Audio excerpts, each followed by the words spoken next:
This is Let's Talk Business with your hosts, Marc Ebinger and Heather Boehme. Now, here's Marc. So if you're watching the show on video, we are in a new studio. This is going to be our home for a while, and it's a beautiful place here in San Antonio off of Lamar Street. We'll be doing our show here once a week, and it's a nice vibe, a good feel to it, kind of rustic. What do you think?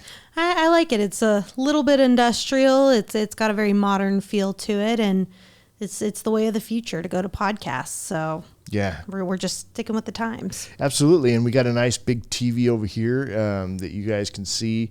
So like when we're interviewing our guests, we can have their logo up there. Mm-hmm. So we'll have to figure out the timing on, changing the slides or whatever. Shouldn't be too difficult to figure it out. Well, you figured out that much already, right, on the screencast deal. A quick Google and we're good to go. Yeah, right.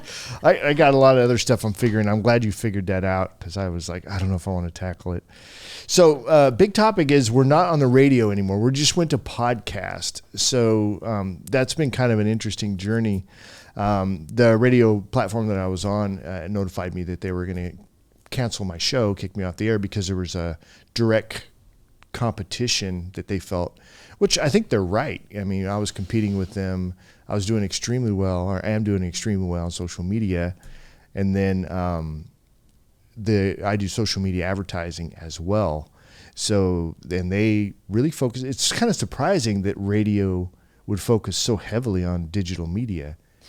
Yeah, I'd be surprised by that, especially just from the opportunity that could have been provided if it'd been come at from an abundance mentality. We're not competing for business. We're sharing business and we're creating business together. So it was definitely a surprising choice. It was a surprising choice and a very short notice kind of thing. But we recovered quick. And I mean, our followers, we've got over 50,000 views a month. And that was when I wasn't really putting a whole lot of effort into my social media marketing. I mean, I've got a team that handles my social media stuff for me, but not really the advertising dollars there. But now I'm really going to focus on the advertising dollars. So I'm hoping to get to 100,000 views a month within 30 days.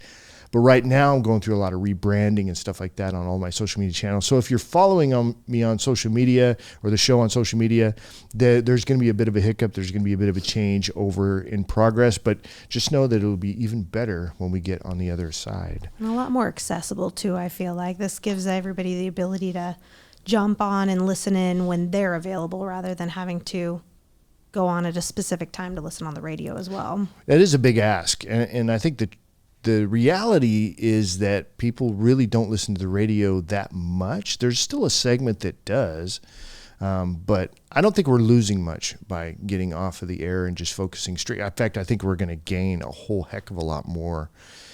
Plus more flexibility in the studio too, with our segments and what's happening. Some long form podcasting maybe coming out, or just some side discussions and stuff like that can happen maybe after the fact or whatever else. Yeah, and podcast versus radio gives you a lot more flexibility. I mean, not that we discuss crazy things on here, go really far out of the propriety range, but there have been businesses that have had to alter their names just to be able to go on the radio here before. So this way it gives us a little bit more flexibility to discuss whatever we want to.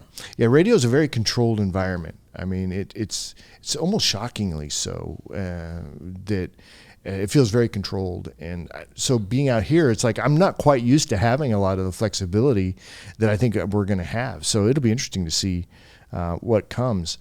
But for the listeners out there, I wouldn't expect a great deal of change when it comes to our format. I like our format. I do think that we want to get more into it, since it's Let's Talk Business is really the theme that we want to follow through on. It's entrepreneurship. It's what is involved, and not just what business are you in and how do you do it, but why do you do it? And I know this is an area you're very comfortable digging into. Yeah, I'd love for anybody listening to walk away from each episode with something that they think, I could potentially go out and implement this in my business. What's something that I can do from this show that would help me grow in business or in whatever the way they're looking to grow? Because that's what it's ultimately about. We're bringing on successful business owners who have started businesses and done the hustle. And ideally, we all work smarter, not harder. We could all learn these hard lessons ourselves, or we could learn the lessons from somebody else. And to a degree, you need to learn lessons the hard way. But if there's ways that you can go about it and get there a little quicker, ideal.